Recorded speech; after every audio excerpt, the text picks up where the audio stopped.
YouTube family, what up, what up, what up? For those of you who say, Khang, I'm having trouble with, doing a double close because I don't have the cash.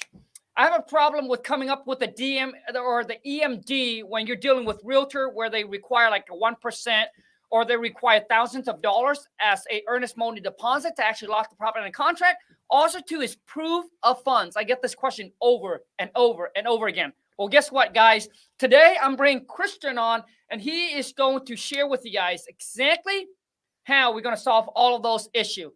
Welcome to the show, bro. Heck yeah. Thanks for having me on, Khang. Dude, I appreciate it so much, man. And I know that you're a part of our community. You're also a part of Pace community as well. But tell us, dude, exactly kind of like how does this work and how you're going to be able to like help this whole thing, man. Sweet. So I just want to start it off with a thank you a lot. Like you're the one who got me excited about real estate back in like 2020, I think it was, from watching one of your TikToks. Yeah, nice. Ever since one of then, man, I always wanted to be on one of your YouTube videos or Here one you of are, your bro. interviews, man. So, stick with it, guys, consistency and you'll get there. So to start it off with, transactional lending. So for like double closes and whatnot, I'll be able to help anyone out. I know the wholesaling is getting regulated more and more throughout the states and whatnot. So double closes is going to be a lot more consistent and a lot more, concerning for people. But it's nothing to worry about. I'm here to help you guys out and whatnot. The rates and stuff, they all vary between people and people, but I'll be able to offer you guys like 1.75% on for your double close. For those who don't know what a double close is, it's like signing a contract, but you actually close on the deal itself and you become the owner of the property for like maybe a short period of time for like an hour or two, and then you sell the property on again. A couple of reasons why people would do a double close is because either they have a large assignment fee and they don't want the buyer and seller to know what they're making on the deal, or what I was talking about before is that wholesaling is becoming regulated throughout the states more and more every day. So like Illinois, you could only wholesale one deal a year, but if you double close on deals, you could do that as much as you want. So I'm here to help you guys out when you need it. Yeah. So so for those of you, so here's so you can understand what a double closing is, and this is where transactional funding comes in. Basically, it's a short-term loan, pretty much what it is. So let's just say you got a property in a contract for 100,000, and then you're trying to sell it over to your buyer for, let's just say, for 130. And let's just say you're in Illinois, Oklahoma, or some other states that require you to have a real estate license, all right, for you to be able to wholesale, one deal or more per year. This is where transactional funding is going to come in, which means you got to come up with $100,000 to actually close with the seller. Now, in some states, you can actually ask the title company if they can use the end buyer's fund to fund the whole entire transaction. But let's just say that they can't use the end buyer's fund, right? Which means you have to use transactional funding. This is where Christian will actually comes in. So he'll fund you the $100,000. So you don't have to come out of pocket with 100 G's. He'll charge you. So you charge 1.75%. Yeah, man. Yeah, dude. So what that means is that you would make $1,750 on this deal. Yes. But actually, good point for saying that. I'll stop you, interrupt. Sorry. Sure. But with our with the team I'm on, so I should have started off with this. I'm on a team where I'm the acquisitions person, and I actually haven't closed a deal personally myself. My team, they've closed hundreds of deals and whatnot. They're the ones with all the money and whatnot. So there might be some questions if you guys talk to me, I might not know right off the bat, but I'll just got to talk to my team and I'll be able to get it to you. But with that being said, our team does have a minimum of $2,000 fee for transactional lending. So for example, like with Khang's example, if it was like $100,000 house that we were lending on, my fee 1.75% of that is, you know, less than 2,000. So it's either 2,000 or 1.75%, whatever is, whichever is greater. Yeah, exactly. Thanks. Perfect, dude. So yeah, man, dude, Christian, anytime that you want to jump in, dude, this is perfect because I want to make sure that people understand this and we can just keep it raw and keep it transparent, right? Perfect. Yeah. The whole thing is how can all of us make money? Like it all comes down to, so dude, I just watched a TikTok about Mark Cuban, and I don't know if you've seen this, but I'm sorry to like go in a different route because I want everybody to understand, because for me, it is what it is, right? It's transparency, and it's not just, dude, it's like I just want to keep it straight to the point, no sugarcoating, because it is what it is, right? This is how the real world of business works. Like, if there's no reason for a Christian to make money, why would they offer this, right? And so Mark Cuban, man, did a video and said, hey, you know, all these people online that shows you how to make money, the only, right? And he was saying like they would not show you how to make money, right? They would keep it as a secret, right? So he's saying it's fake. So for me, it's like I agree with Mark Cuban, unless they can actually make money, show you how to make money. So they basically, they got to be able to monetize it in some way. They got to be able to monetize their content and their audience. So which means if they show you how to do what they do, right, to make money, yes, they're going to cost competition. But in return, guess what? They're going to make money from affiliate, sponsorship, brand deal, coaching, courses, consulting, right? Like they got to be able to make money in some way. So it got to benefit them in some way. If not, why would they show it to you? The end of the day, that's just how the real world of business is, my friend. Right? That's it, yeah. So it's like, hey, if I teach you how to make 20,000, and from teaching you how to make 20,000 a month or whatever, and I get to make 5,000 from you, or 2,000 from you, or $1,000 from you, dude, right? That is just how it is, my friend. That's it, yeah. And the reason I point this out, bro, because I honestly just want to keep it how it is. Because I see some of these people, man, they respond back to Mark Cuban and they're trying to like sugarcoat the shit. Like, dude, the only reason why you show people to do what you do, because you can make money from it, bro. Just that's how it is, right? Because you can get students, right? You can get coaching, consulting, and all that shit. So there's no such thing as like free shit. Let me tell you guys this. So people that say, hey, you know what? Guru is charging you thousands of dollars for the course. I'll give it to you for free. Let me tell you where they make their money. They make their money from affiliate. So which means in that free course, they'll post like affiliate link from company that they use. So they make money from it. That's number one. And then obviously if their content gets a lot of view, guess what? They make money from ads, like YouTube ad, TikTok are paying for ads now. Facebook, Instagram are paying for ads. Dude, it's like they got to be in it for them. So why would someone waste their time? Like Christian and I could have do something better. Instead, we're sitting here trying to do this, right? Because it got to benefit them in some way or how, which in return, it has to benefit you for you to watch the piece of content. That's pretty much it, right? Yeah. So let's get back to this, man. So basically, whichever is greater, right? 1.57% or 2,000. So that's where transactional funding comes in. It's a short term. Yes. Okay, so they would fund it. The buyer bring in the 130. Okay, we already talked about that, Christian. Now let's talk about EMD. How does that work? How do you guys what do you guys charge and everything like that? All right. Before we jump to EMD, let me just say a couple things about transactional lending. People might be wondering, like, how does it work and when do I contact you about it? So like for transactional lending, if you were to contact me, I would request your contract that you have signed between you and the seller, which is your A to B contract, and then I'll also request your other contract from your C to B. So I could double check. This is pretty much doing my due diligence. Double check what you've told me matches the contracts itself. After I do my due diligence with the contracts, then I'll ask you to CC me into an email to your title company or your attorney, whatever state you're in, depends. And then from there, that's when we have all of our communication with the title company or attorney. and then we do more due diligence from there. But transactional lending's pretty smooth and easy. There is like little tips, ins and outs of like when we do a loan it's for like 24 hours when we do a loan.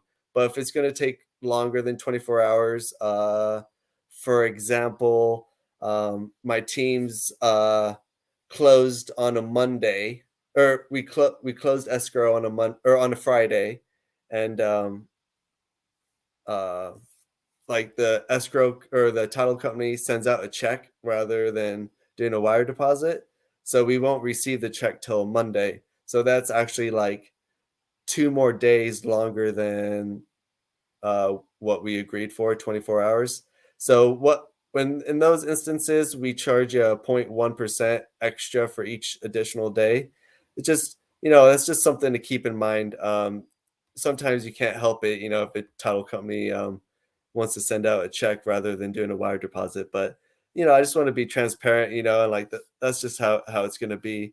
Another thing that to bounce off what Khang was saying about affiliates and stuff like that, I've actually had people come to my team and take our charge.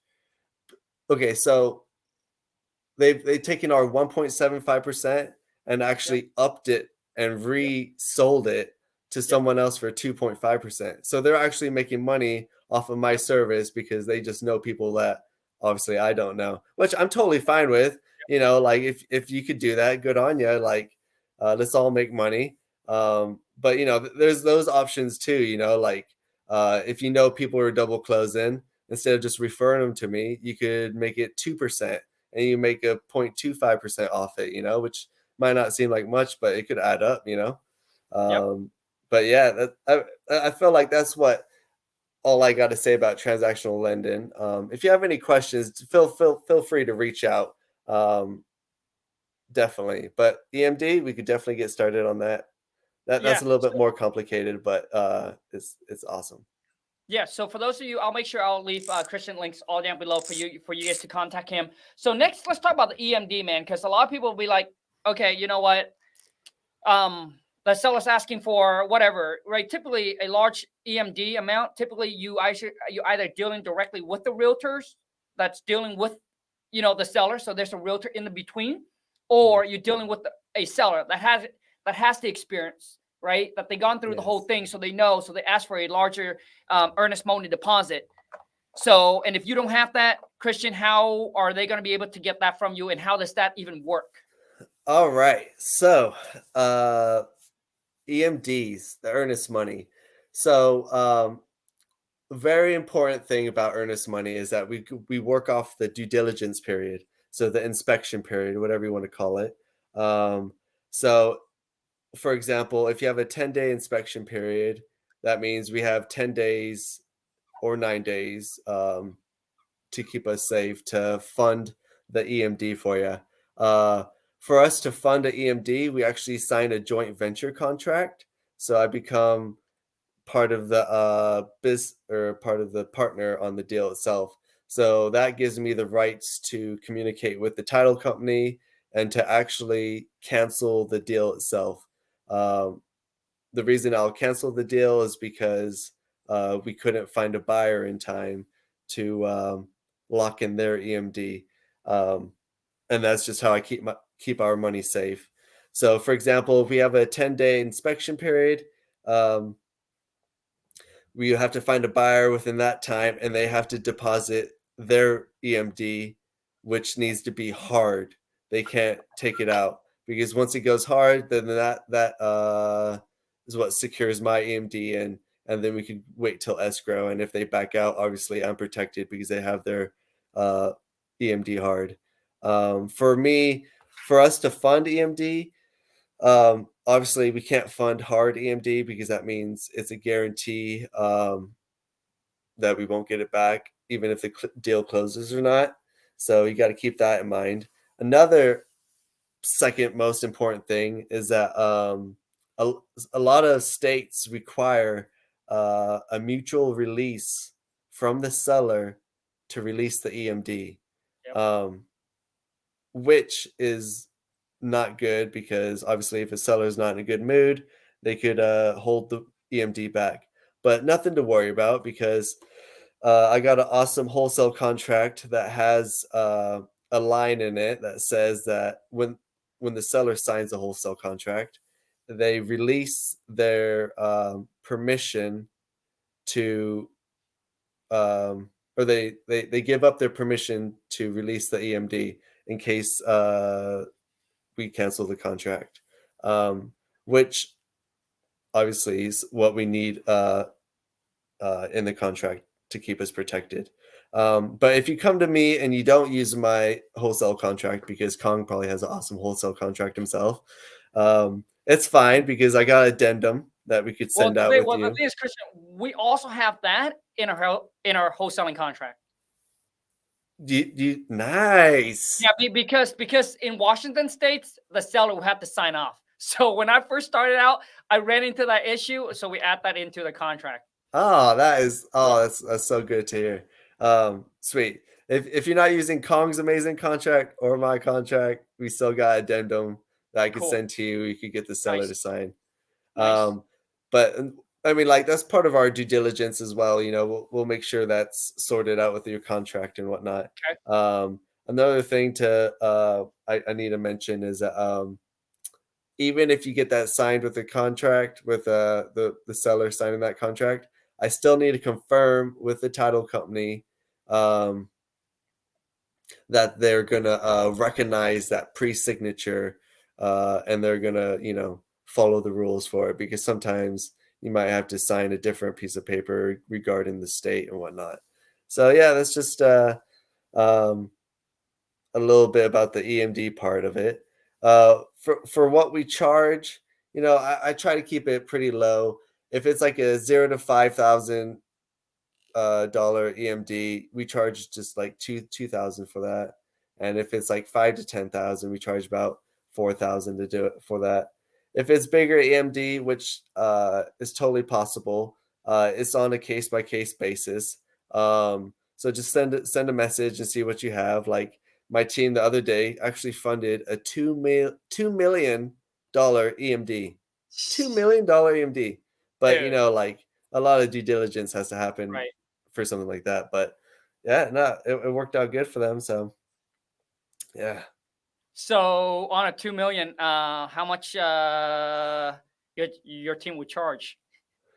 Oh man, I didn't even ask about that, honestly. Probably, Like dude, I just it's probably an easy 6-figure, like yeah, easy 100K. honestly, yeah, like yeah, yeah, like Kong was saying, sometimes EMD is 1% of the deal. It's not technically always 1%. So like that 2 million, it's like if that was 1%, that would be like a $200 million investment, which it's just kind of what makes the seller happy and whatnot. But just hit me up and we could discuss it. Answer any Cool. questions. Awesome. Now, Christian, let's talk about the proof of funds. I get this question all the time, man. Yeah, proof of funds. So yeah. So how do So you guys do that? So proof of funds is pretty easy. I just ask for, like your name or your LLC name, so I could put that on the proof of funds, and then also whatever amount you're asking for. Um, One thing I actually got to say is that I actually live in England, so if you try to hit me up like during the day, I might be sleeping actually. So if I don't respond that day, it'll be the next day. So don't feel hurt that I'm forgetting about you and whatnot. But yeah, if you just I'll send, like if you ask for a proof of funds, I'll send you a little note back of what you need to supply me with, and then boom, I'll get you a proof of funds for that. It's N- not too hard. Now, do you guys charge for that or no? Nah, I'll just do proof of funds for free for you guys. I love you guys. Awesome. So for those of you, Christian, for anyone that reach out and trying to do any of this, man, how can they reach you, dude? How can they get a hold of you? How can So they put you on speed dial, dude? that's a good question. So I do have a US phone number, but I use like an app on my phone, which is like kind of sketchy. on my end, just because I feel like it doesn't have it doesn't have good signal all the time and whatnot. My phone number is, though, if you're desperate, it's 307-300-4688. You could contact me there. The best way to contact me is Facebook Messenger, actually. That's how I do a lot of phone calls, video calls. I'm always checking Messenger and whatnot.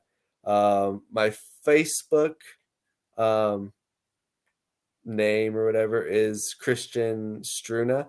So it's like facebook.com/Christian Struna. And that's Christian like the religion, and Struna, Struna. I'm sure Khang will put all the info below and whatnot. But Facebook's a good contact. I do have a Discord, but I don't know how that really works. So let's just say Facebook. And if I'm not